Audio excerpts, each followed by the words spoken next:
Welcome to the Catch Up with Claire. I'm your host, Claire Hoon, and this is March solo episode. It is, technically it's 10 p.m. on February 28th, but it's close enough to March, so we're counting it.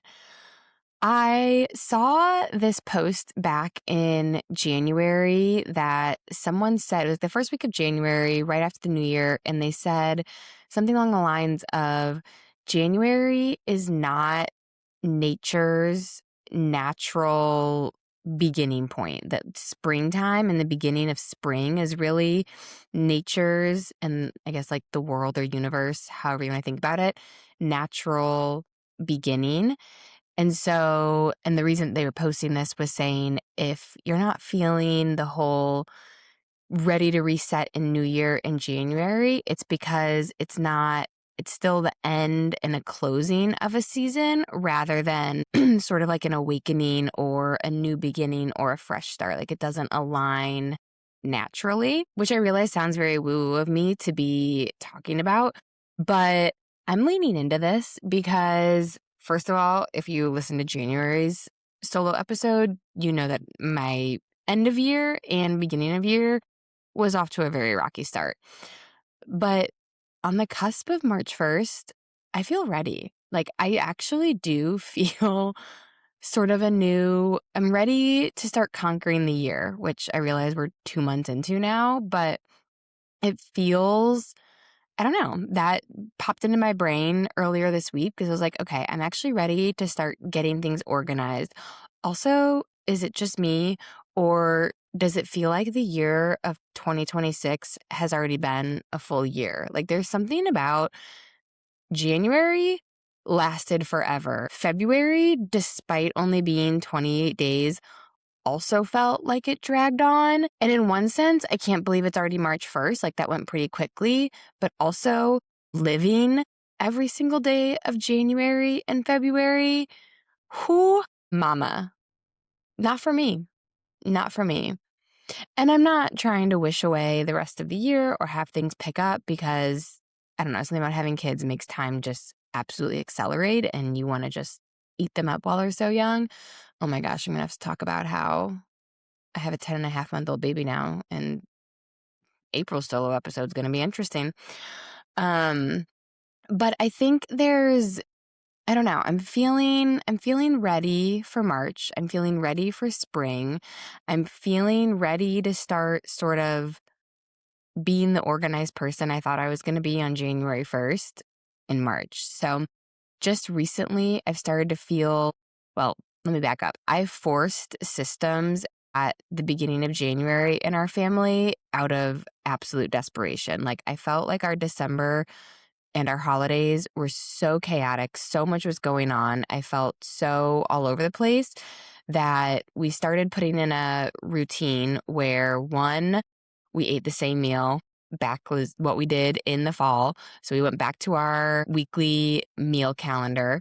And then we also started organizing our week into 2-day sections. So Saturdays and Wednesday nights became sort of like our family reset. And it's actually been working out really well. I think we were over I was overwhelmed by the amount of things that we have to do just to run a household. And I was talking about this on my stories earlier this week, but my therapist has actually been helping me work on this of like, you run a business at work. Like you've been a professional for over a decade now, and you need to run your household like a business, which makes total sense. It just never really occurred to me, like translating those skills.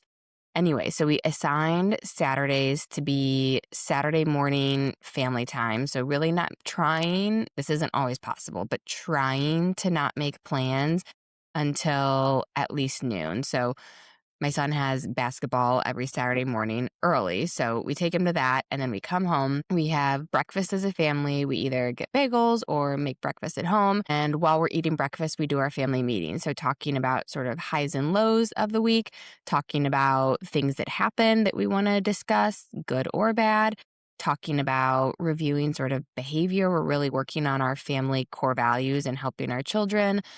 under kindness and respect and how we treat one another. And I mean, they're just at that age where they're bickering all the time and at each other's throats, but then turn around and are the absolute best of friends. If you have siblings, I'm sure you know. So we talk about that in our family meeting. We talk about our chores. We talk about the upcoming week, activities or events, or if there's a day off school, which there probably is because they're always off school. We talk about days that my husband and I will be in the office and what their pickup schedule will look like, really just to give everyone sort of a sense of, okay, this is what we covered last week. This is what we have coming into upcoming week. So there's no surprises. There's enough time to prepare. If there are special outfits or special things that we need to prep, we do all of that during that time. And then we alternate picking songs for a playlist and we clean the apartment.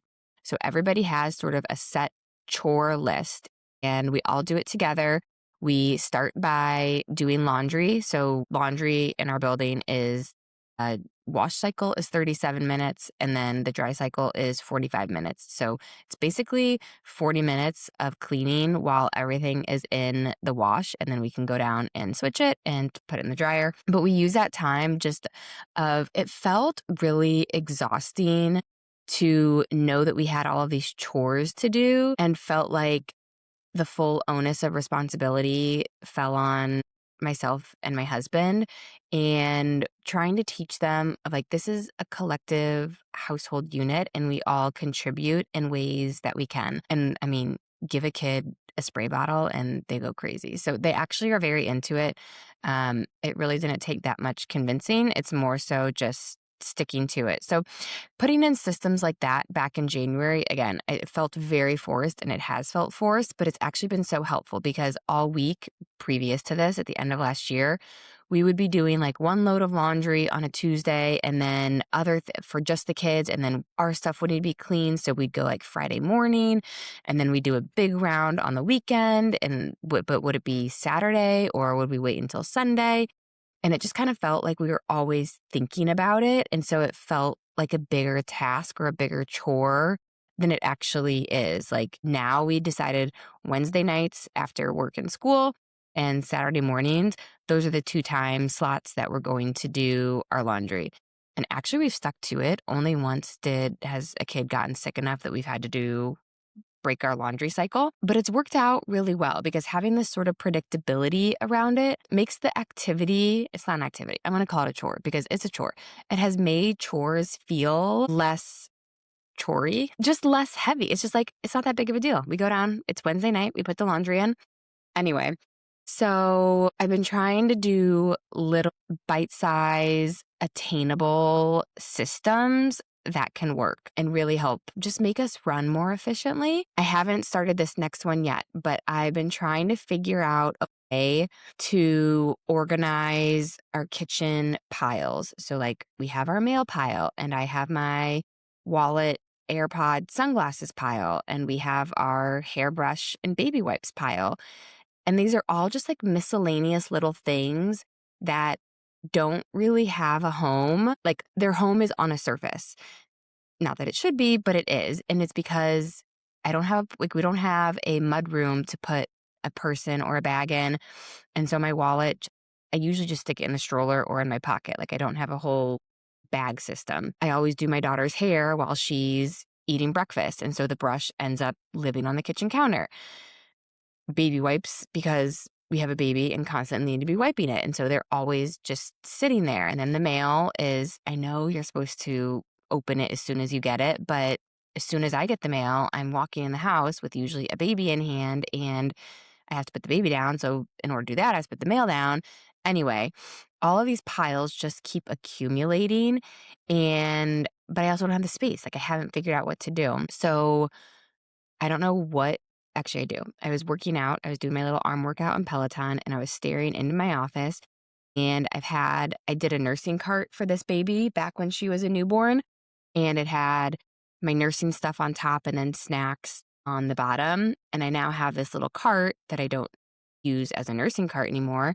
And so what I think I'm going to do is repurpose the nursing cart to be the like catch-all cart and put quick things that need a home but are all miscellaneous, but don't have a place to live. So I'm going to put baby wipes. I'm going to put the hairbrush. I'm going to have a place to toss sort of things that we need to grab in and out of the house quickly.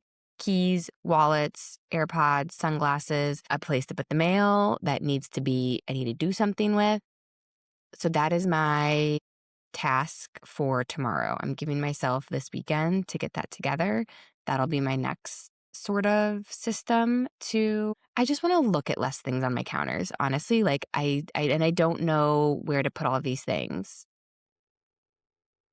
Someone needs to tell me where all the things in your house need to live, because I feel like there's something very true about a decluttered environment is a decluttered brain, and waking up and just looking at counters, it just like you immediately feel frenzied. This was my other goal is 30 days feels so ambitious. I actually was thinking I should have started this for Lent and done it for all of Lent, but I'm behind. I did give up soda for Lent and I had been going strong on that. This would have been another good thing to add to do. But anyway, I'm going to start challenging myself to a 30-day challenge. You know what? Let's make it 31 days. Let's do it all of March. Listeners, hold me accountable. Clear the counters every single night. Feels scary to say. I feel like I might be setting myself up for failure, but it's one of those things, if I don't say it and I don't start doing it, then I'm just going to have clutter living on my counters forever. And actually, the reason I didn't start earlier for Lent is because they're so cluttered, because I have these piles of things living everywhere that I don't know what to do with. So now that I figured out, I'm going to repurpose the nursing cart and make that sort the clutter center, although I'm going to keep it organized. I'm not going to let it be cluttery, although it's on wheels, so I could always just wheel it away. I'm now going to clear the counters every day of March. Maybe I'll take a time-lapse video. Actually, that wouldn't be a time-lapse video, but I'll take a video of me clearing the counters every night, and that'll be one way to hold me accountable. So I don't know. I'm just feeling on the cusp of March 1st, ready to sort of simplify, ready to put some systems in place, ready to start my year. I've also been feeling a like extreme stroke of creativity and like creation again, kind of how I felt back in the fall when I wanted to start this podcast and was just overflowing with ideas, all the things I wanted to share and guests I wanted to bring on, and what I really wanted this audience to take shape to be, which is still very much in a nascent phase of its life, but it's happening and it's growing, and the conversations are still continue to excite me, and I'm so excited about the guests that we have coming up over the next couple of months. Anyway, I digress. I was using that as a comparison of how I was feeling in the fall, getting ready to create this show. Is kind of how I'm starting to feel now, like an opposite of Mercury in retrograde. I don't know what the opposite of that is, but feeling like things are aligned and ideas are flowing.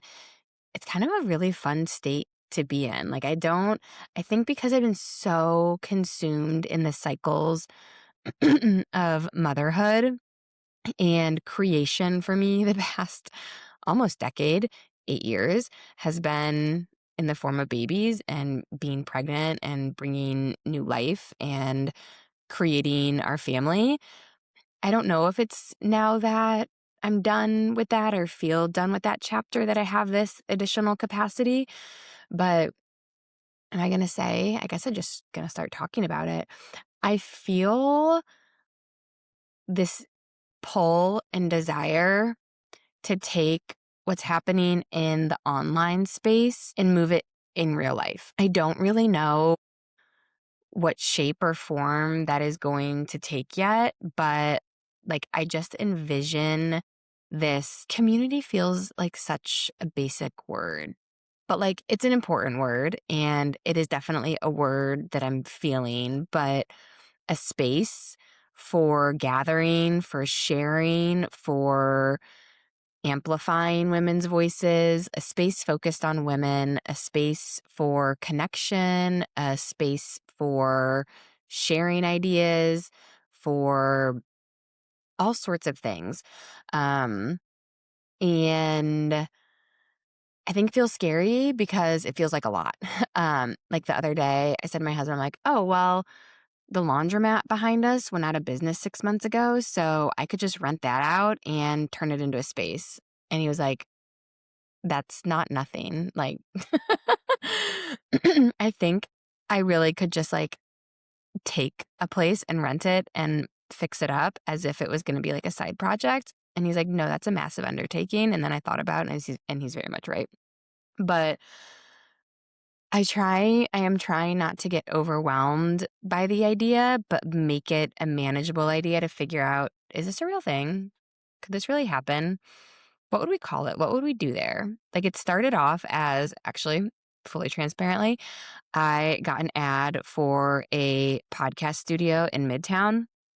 And I was like, I'm going to go check it out because there are people that I want to record in person with. And I've tried to figure out how to configure my office to be a also hybrid in-person podcast recording studio, and it just doesn't feel feasible. Like this is not a circular room or a rectangular room or a square. Like I don't even know how to describe what shape it is, but it's curved on one side and like angled with this like weird wall you see behind me sticking out.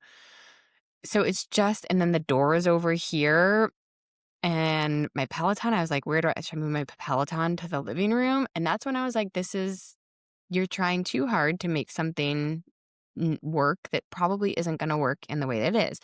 Anyway, so I was going to go look at this and still am actually, I have an appointment to go look at this in-person podcast studio. And then I was like, well, what if we had like an all-female podcast studio? I don't know. I don't know anything about podcast studios. And then I was thinking, well, it wouldn't just be a podcast studio because I want people to come hang out and I want people to share ideas and I want to have like panels and like fireside chats and feel cozy. And then I was like, what is that? I don't know. And I'm sure something like it exists, but could a new space exist? Okay, I feel like I said a lot now. um, anyway, so the ideas are just flooding into my brain, and this is sort of what I'm thinking about and spending my brain power on because it feels fun and exciting. And will I ever figure this out? I have no idea, but it's fun to think about. And maybe this idea, thinking about it, will lead to another idea. And maybe it's just because it is nature's natural beginning of the year that we're entering into. And I'm feeling inspired. Are you? Tell me about your ideas. Okay. Well, I'm going to answer a couple questions that I put out on my stories, two very different ones. Oh, I'm looking at my notes. I was also going to talk about my breastfeeding journey. I'll spend a few minutes on that. Still breastfeeding, still pumping. My good old Spectra is right here on my desk. And I've had a couple of questions lately of like, what are my plans? How long am I going to keep doing it? I'm actually going to give myself credit here. I am actually very proud of how I have handled this breastfeeding journey. So my son, my oldest son, I breastfed for 3.5 months, almost 4 months. When and he was exclusively breastfed until I went back to work. And then when I went back to work, I basically exclusively pumped. And was said I wanted to I wanted to feed him in the morning and at night when I was and then on weekends, of course, when I was with him, but then I would pump during the day.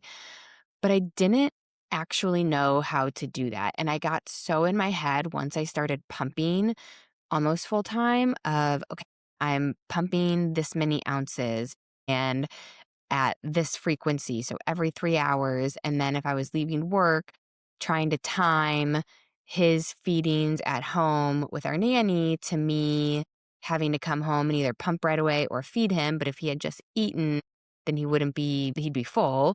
And then in the morning, depending when we woke up, I would have to be ready for work or I'd want to work out. And so I'd end up pumping anyway. Long story short, I ended up quitting pretty much cold turkey within a month of going back to work because I just didn't know. I didn't know how to manage a schedule with pumping, with feeding. And if I felt very regimented about it, I was still very much in my postpartum depression, anxiety, and like everything. I was a control freak about a lot and had a lot. I was still holding on to all the perfectionism tendencies. Um, and so I really wasn't able to entertain or understand that a hybrid solution could work and I could relax a little bit. When my daughter was born, it was during the pandemic. And so work was still entirely shut down. Our offices were fully remote. She also had a lot of feeding issues early on. But because I was home with her pretty often and she was also in daycare starting at 7 months, because I wasn't commuting for work and I was working from home full time, I was able to breastfeed her until 8.5 months. And actually, our offices were still closed, but we had to work offsite out of town. And I was away for 3 nights. And I was just so exhausted. Like, work travel is so much. It was my first, not only work trip since in over a year because it had been the pandemic, I also hadn't even seen colleagues in real life because we'd been fully remote. So we went from like 0 contact to 3 full days in person. And I just honestly didn't even have time to pump and my supply pretty much dried up. And she was already 9 months. She was eating solids almost 9 months. And so that was kind of that. And then this round, I don't know what it is about this very ambiguous goal it's not ambiguous, but this goal of wanting to make it a year. Like, I don't know what propels. Maybe it's because that's when they can have whole milk and you don't have to worry about formula or breast milk or whatever it's going to be. And it's just regular milk. But each time I was like, I'm going to be the person that breastfeeds for a full year. And both times I was like, yeah, no, I'm done with this. And so I sort of wanted that, but I had known it with this third baby. But I had also had enough experience to be like, I'm not holding on to anything that I don't need to hold on to. So I really didn't know what was going to happen when I started breastfeeding her, or how long I was going to last. I knew I was going to try and make it work and try and figure it out. And I honestly feel like it has been such an anchor for me continuing to feed her, really, and in reclaiming a lot of what I felt was lost in birth plans that I never got. I felt so emotionally invested in the birth plans and visions that I wanted, that just because of circumstances never happened for me. And by far, the last birth was the hardest, most traumatic, very difficult. And I didn't think this would make me emotional. Um, I It's hard when you know that, like, it's not something you can recreate. I compare a lot of things in life to marathon running because I've run many marathons. Um, and the difference is you can always run another marathon. You can always train for another race. Like, no, it's not easy, but you can do it. Marathons happen every weekend of the year all over the world. You can't just give birth again without having another baby. And so it's hard. It's a hard thing to, accept the experience that I had. And I know many women feel that way as well. Anyway, I feel like, though, because I didn't get to write the story ending that I wanted around birth, I can do that around breastfeeding. And so I've just tried to find ways to make it manageable through pumping, I do feed her most mornings and I nurse her to sleep. And then whenever I'm with her on the weekends, I don't pump at all. And it's been just honestly healing being able to have this choice. And I know I could stop at any minute. I mean, I'd wean, I wouldn't just cold turkey, and there's no need to hold on. But at this point, like, I thought I'd probably wind it down around the holidays. And when I made it through that one, I think it was an anchor for me during the holidays because there was a lot going on. And I think once I made it through that, and then I was like, I don't have time to wean before I go to Aruba. And so I know I was already just preparing to pump when I was on the bachelorette party in Aruba. And then by the time I got back, I was like, I'm so close. I'm so close to a year. Like, what's 8 more weeks? It's nothing. In the grand scheme of life, making it to a year when I've already made it 10 and a half months, it's nothing. And I actually feel really at peace about it, and that I do think I'll be ready to wean when she turns 1 in a couple weeks here, which we're not going to cry about that until April solo episode. Whew, get it together. So yeah, so people have been talking to me about it, just kind of, I don't know, I think people are curious, which doesn't bother me at all. So there's no like forcing it. There's no amount of, I don't know. There's a lot of feeling there, but it feels empowering. It feels like that feels too strong. It feels like what it's meant to be. I feel like I've gained a sense of agency around the story that I want back and things, and you don't always get endings that you want in life, and this is one that I can get back. I know that the time of life for me that I will get back in a couple weeks. I know what that's going to be like, but I'm not in a rush. This is a very finite experience being a year postpartum, and it's only a year. We've got a lot of life left to live, a lot of time to wake up early and go to the gym, go back to running, clean my apartment, clean my counters. So yeah, I'll also say if you're a first-time mom or a breastfeeding mom and trying to figure it out, give yourself so much grace. As I just talked about for probably too long, it took me until the third time to feel this way about it. And I have worked with, can't even count how many different lactation consultants. I had one with my son, two with my daughter, my middle daughter, and then I found Ayelet this last round, and she's phenomenal. If you are in New York and need a recommendation, reach out because she's the best there is. Give yourself grace. It is a lot to figure out, the scheduling, the logistics, the monitoring the weight if your baby's having feeding trouble. There's just so much there. So I'll leave it at that. But that's the breastfeeding update. Okay, now on to the questions. Okay, someone asked, can you talk about your morning and evening routines with the kids? I cannot. And the reason I cannot is because I don't think we have morning and evening routines. We have more checklist items, like things that have to get done. So, for example, in the morning, everyone needs to brush their teeth. Everyone needs to brush their hair. Everyone needs to eat breakfast. Everyone needs to be wearing clothes. Everyone needs to get their shoes on their feet. It's March right now, almost, and we've been in the dead of winter. Everyone needs to get their winter gear on. How these things happen is different every single day of the week, which spikes your stress levels. I'm not going to lie. Having 3 young kids with that checklist of things that has to get done, we're in very varying stages of support. So the older two obviously brush their own teeth. My son can brush his own hair. My daughter cannot. The baby doesn't have hair. My son can make breakfast. My daughter cannot, but he can make it for both of them. So he does that. They both can get themselves dressed. The baby cannot. So we're in different stages of independence and things they can do on their own and then also need oversight with, which, whew, yeah, mornings can be rough.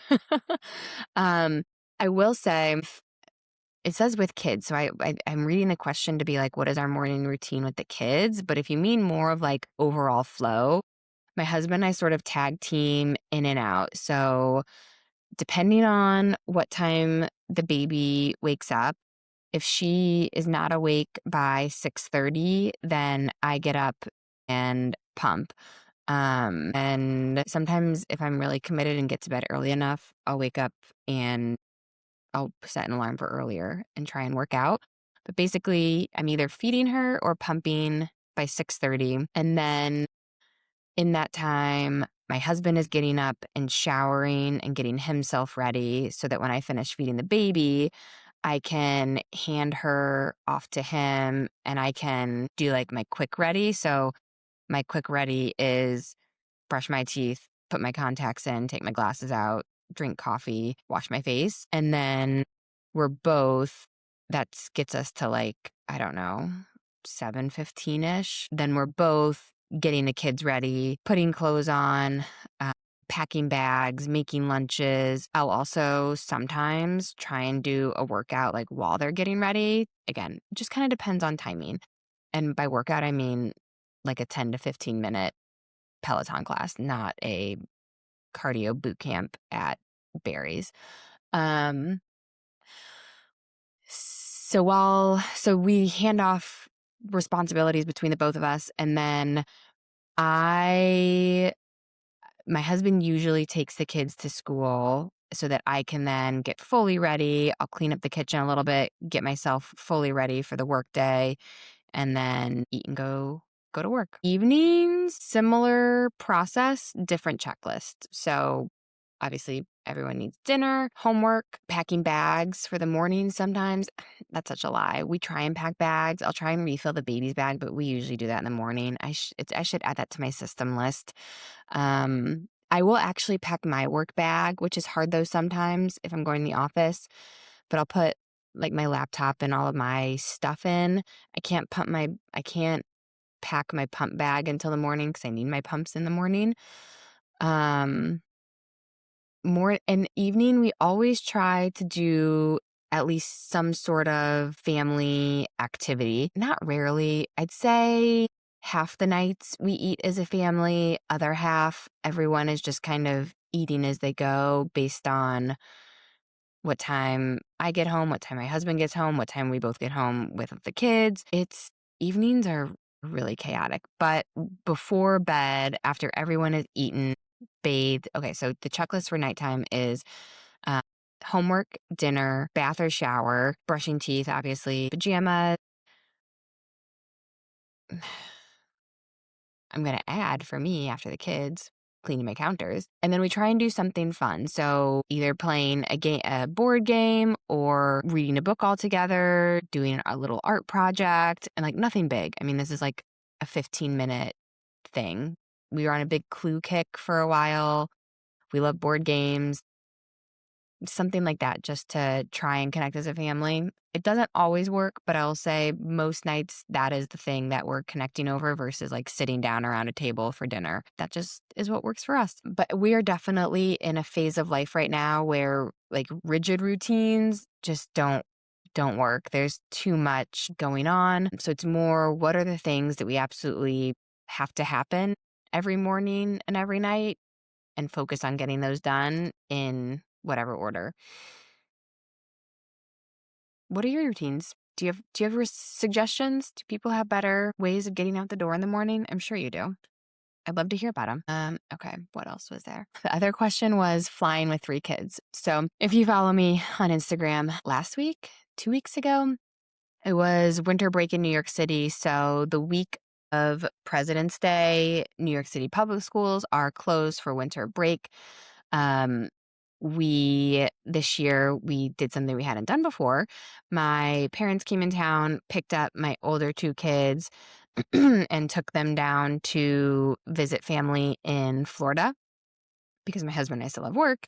And then halfway through the week on Wednesday, I flew down with the baby, spent 3 days down there, and then basically picked the kids up, flew all 3 kids back to New York. And my parents stayed in Florida for a little bit longer. And someone asked about flying with 3 kids.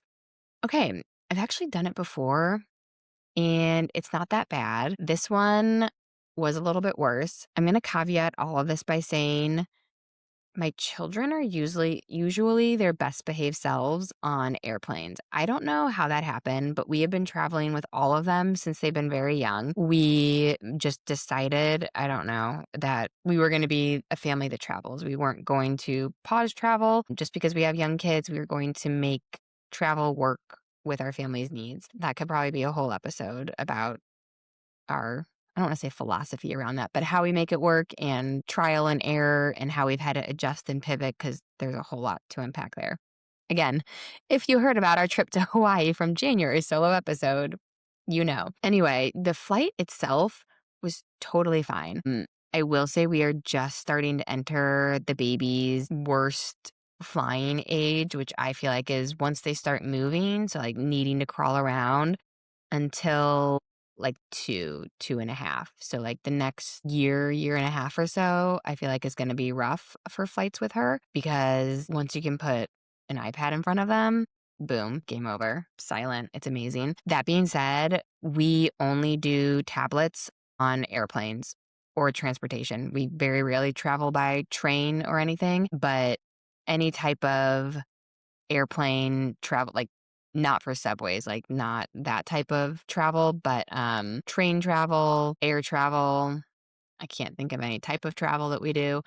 That's when they get their tablets and they just sit back, relax, watch shows for however long the flight is, and eat a shit ton of snacks. So it was actually fine. Now, they completely lost their minds the second we landed. Not the second. We walked off the plane and then they lost their mind. We took a mid-morning flight, which was good and bad. Good in that we didn't have to wake up super early to get to the airport, because that's always a frantic situation.